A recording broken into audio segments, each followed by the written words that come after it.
The smell is the first thing you notice.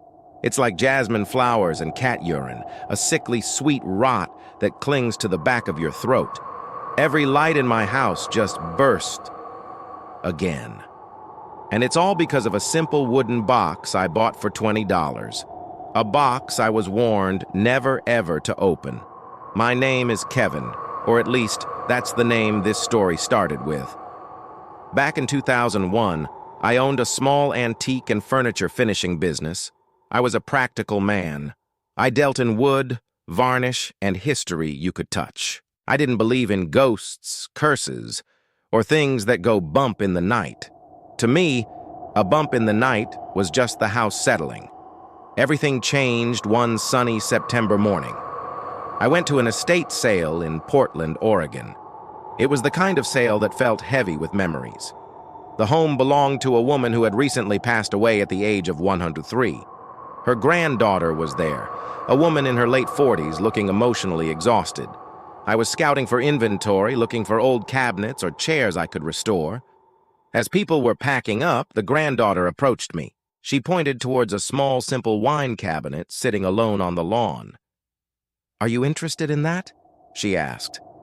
It wasn't particularly remarkable. Dark wood, about the size of a shoebox, with two small cabinet doors on the front. It was humble. "I see you looking at it," she said, her voice low. "My grandmother always kept it hidden. She called it her Dybbuk box." I'd never heard the term. It sounded like a piece of folklore. "She was a survivor," the granddaughter continued, "from Poland. She was the only one in her family to make it out. She said she brought this with her to America. She told us it held a restless spirit, a Dybbuk, and that it must never be opened." I chuckled lightly, trying to be polite. "Old family superstitions, huh?" Her eyes didn't share my humor. They were deadly serious. "She made us promise, you must never ever open it. She wanted it buried with her, but our family traditions forbid it. Please, just take it." I felt a little strange. I offered to pay, but she refused. "No, just take it." As a gesture of goodwill, I insisted she take $20. She reluctantly agreed. But as I loaded it into my van, she grabbed my arm. "Seriously?" she whispered. "Leave it closed." I just nodded, thinking it was a sweet, if odd, tribute to her grandmother's memory. I had no idea that I had just accepted a nightmare into my life. I had no idea that promise would be the first thing I'd break. I took the box back to my workshop, which was in the basement of my house. I placed it on a workbench and, for a few days, forgot about it. My business was my life, and the strange little box was just another piece of inventory. My first mistake was trying to give it away. My mother came to visit for her birthday. I thought the box would make a unique gift, a curiosity. I presented it to her. She took one look at it and smiled. "Oh, it's lovely, honey." She reached out to touch it, but as her fingers brushed against the wood, her expression changed. The smile vanished, replaced by a mask of pure, unadulterated terror. Her eyes widened, her face went slack, and she began to weep uncontrollably. Then, she slumped to the floor. She'd had a stroke. Right there, in my workshop. At the hospital, she was partially paralyzed. She could barely speak. But when I visited, she would cry and point a trembling finger in my direction. The doctors were baffled by the suddenness of it. It was only later, when she regained some of her speech, that she managed to form two words while looking at me with those terrified eyes. Hate. Gift. I was horrified. I took the box back, hiding it in my shop, convinced it had to be a coincidence. It had to be. But the strange events had just begun. A week later, I left my employee, a young woman named Ida, to manage the shop while I ran errands. When I returned, she was sitting on the curb, shaking. "I quit," she said, not even looking at me. "What? Why? What happened?" She told me that after I'd left, all the lights in the basement had burst, plunging her into darkness. The main exit door, the heavy steel one, had slammed shut and locked on its own. She heard noises from the corner where I kept the box, whispering, scratching. She said she smelled jasmine flowers and then something awful, like cat urine. She was so scared she'd broken a window to climb out. I went down to the basement. It was pitch black and freezing cold, despite it being a warm day. The air was thick with that same smell she described. And there, sitting on the workbench, was the Dybbuk box. It felt like it was watching me. I decided then and there that I didn't want it. I tried to sell it to several customers. Each time something went wrong. One man took it, only to return it 2 days later, saying it gave his wife horrible nightmares, and he found it open in his living room one morning, even though he never touched it. Another customer's shop mysteriously caught fire shortly after he bought it. He blamed the box.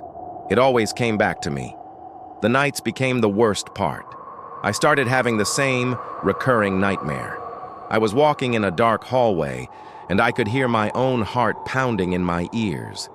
At the end of the hall, there was a shadow. As I got closer, the shadow would turn, and I'd see the face of a terrifying old woman, a hag with eyes like bruised pits. She would lunge at me, screaming, and I would wake up, covered in sweat, my own scream caught in my throat. One night, I woke up and saw her. It wasn't a dream. A dark shape was standing in the corner of my room just watching me. I couldn't move, couldn't breathe.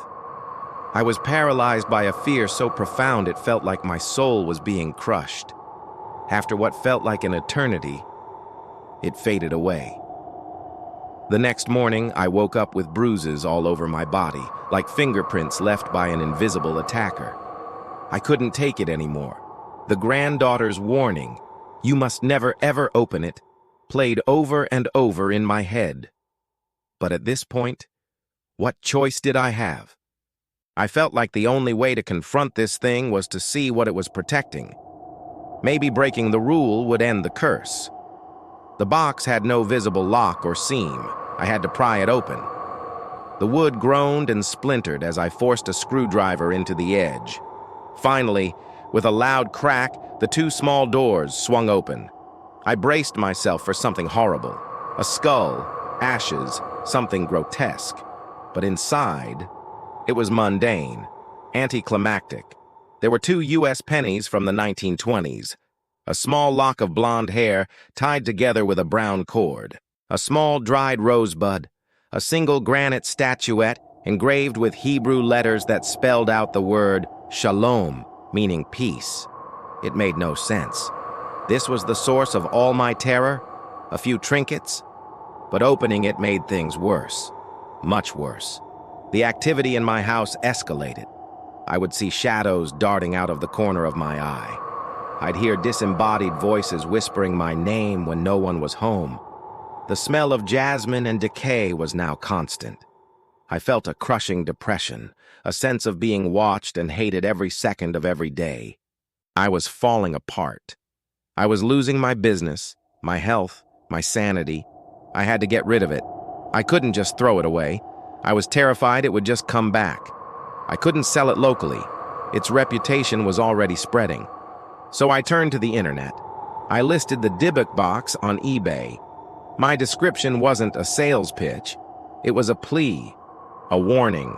I detailed everything that had happened. My mother's stroke, my employee quitting, the nightmares, the physical sensations, the shadow figures.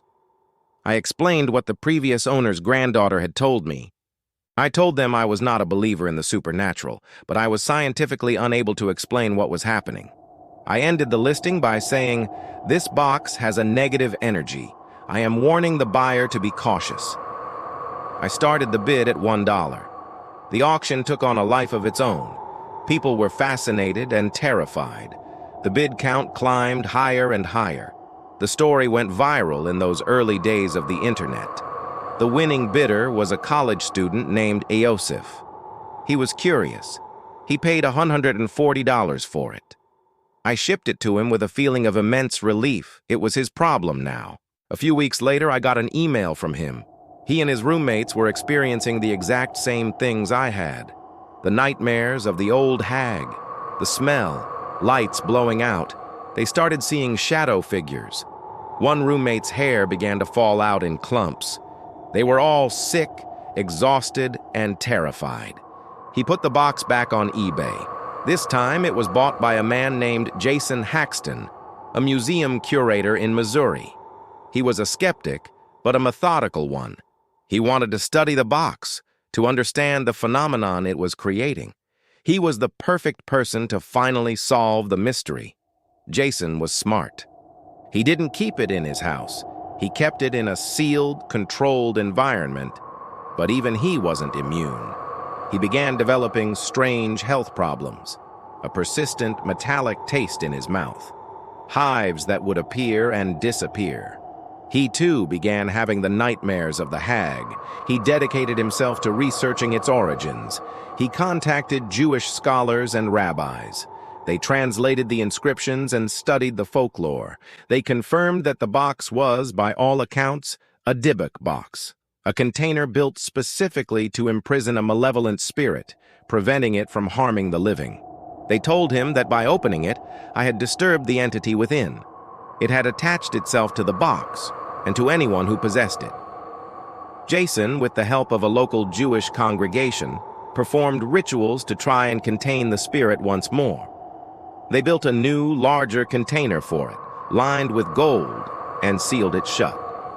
He hid the box away in an undisclosed location, hoping to finally end the cycle of terror that began at that sunny, unassuming estate sale. And for years, that's where the story ended. The box was sealed. The hauntings stopped. The world was safe from the Dybbuk box. I tried to move on with my life, forever changed by what I had experienced. I had proof that the supernatural was real. I had lived it. Years went by. The story became a legend. It even inspired a Hollywood movie. The Dybbuk box was cemented as one of the most terrifying true horror stories of the internet age. People all over the world knew about the cursed wine cabinet and the demon that lived inside. And then, in 2021, 20 years after it all began, I decided to tell the truth. Because there was no 103-year-old Holocaust survivor. There was no granddaughter at an estate sale. There was no stroke. There were no bursting lights, no quitting employees, no shadow figures. I made it all up. Every single word of it. I'm a creative writer. I bought a simple, unfinished wine cabinet at a local store. I carved the Hebrew letters into it myself. I bought the trinkets, the pennies, the hair, the rosebud, and put them inside. I wrote the story. I posted it on eBay. I created the legend. The box wasn't haunted. It was just a box. The only thing I unleashed on the world was an idea. A story. A very, very good story. All the things that happened to the subsequent owners, Yosef, Jason Haxton. The power of suggestion is a terrifying thing. They believed they were cursed, so they started seeing curses everywhere. Their minds created the horror I had only imagined. In the end, the most terrifying monster wasn't a Dybbuk from ancient folklore. The real monster was a story. A story so powerful it took on a life of its own, escaped its creator, and haunted the minds of everyone who heard it. Be careful what you choose to believe, because sometimes fear is a ghost we build ourselves.